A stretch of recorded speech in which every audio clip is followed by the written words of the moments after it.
मेरा अब्बू नशे का आदी था। मैं उसकी इकलौती जवान बेटी थी। अब्बू ने अपना नशा पूरा करने के लिए मुझसे गलत काम कराया। एक दिन तो 2 आदमियों को घर ले आया और कहा, बेटी तैयार होकर आ जाओ, आज रात तुम्हें इनके साथ गुजारनी है। मैंने साफ इनकार कर दिया तो दोनों आदमियों ने मुझे पकड़ लिया। फिर तो एक ऊपर और एक नीचे।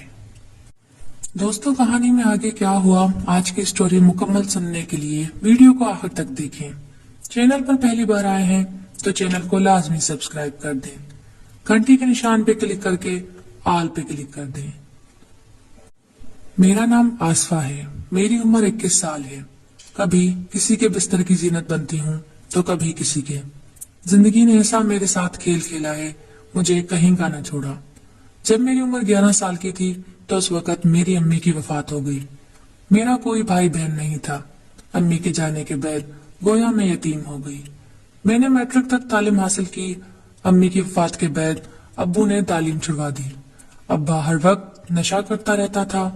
उसे अपने नशे को पूरा करने के लिए अबाई घर की एक एक चीज बेच डाली। दारू पीने के बाद अब्बू 2-2 दिन तक बेहोश पड़े रहते। मैं शुरू ही से खूबसूरत थी। मेरे नक्श निगार कुदरत ने खूबसूरत बनाए थे। क्या अच्छा होता मेरी खूबसूरती की तरह मेरे नसीब भी खूबसूरत होते।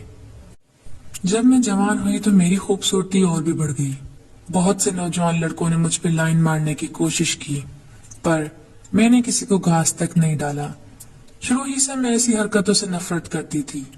एक दिन मैं नहाकर बाल सुखाए हुए बैठी थी तो अब्बू आ गए और कहने लगे, बेटी तुम कितनी हसीन खूबसूरत हो, तुम्हारे लिए एक बेहतरीन काम तलाश करके आया हूँ। मैंने कहा, अब्बा कैसा काम है, क्या करना होगा? अब्बू ने कहा, ये ऐसा काम है कि तुम्हें कुछ भी नहीं करना होगा, सिर्फ तुमने बेड पे बैठ के पैसे गिनने हैं। ये ऐसा काम है, हम बाप बेटी रातों रात अमीर हो जाएंगे। मुझे अब्बा की बातें अजीब लग रही थी।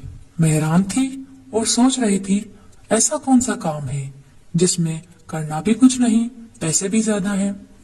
उसी वक्त हमें पैसों की बहुत सख्त जरूरत थी। दूसरे दिन जब सुबह हुई तो अब्बा ने कहा, आज अच्छी तरह से नहा लेना और अच्छा सा खूबसूरत सा सूट पहनकर मेकअप भी कर लेना और तैयार होकर रहना। मैंने कहा, अब्बा क्या कहीं जाना है जो आप तैयार होने का कह रहे हैं? जवाब में अब्बा ने कहा, जाना कहीं नहीं, 2 अमीर बड़े आदमी काम के सिलसिले में हमारे घर आ रहे हैं तुम्हें देखने के लिए। ये कहकर अब्बा बाहर चले गए। शाम के वक्त घर आए तो 2 जवान आदमी अब्बा के साथ थे। वो दोनों लगते तो बड़े अमीर कबीर आदमी थे। मैं उनके लिए चाय बनाने किचन में चली गई। वो अब्बा के साथ जोर जोर से कह के मार कर हंस रहे थे। खैर, मैंने उनकी बातों की तरफ कोई तवज्जो नहीं की। चाय बनाकर चाय देने आ गई। जब मैं चाय कप में डालने लगी तो वो दोनों उठ उठ कर मेरे सीने की तरफ देखते और मुस्कुराते, आपस में कहते, माल तो कमाल है, और मुझे गंदी नजरों से देखते। मुझे खूब नफरत हो रही थी उन दोनों से। मैं जब उनको चाय देने लगी तो उनमें से एक ने मेरा हाथ पकड़कर अपनी तरफ खींचा और अपने दरमियान बिठा लिया और कहते, चाय हम खुद डालकर पी लेंगे, बस तुम हमारे दरमियान बैठो।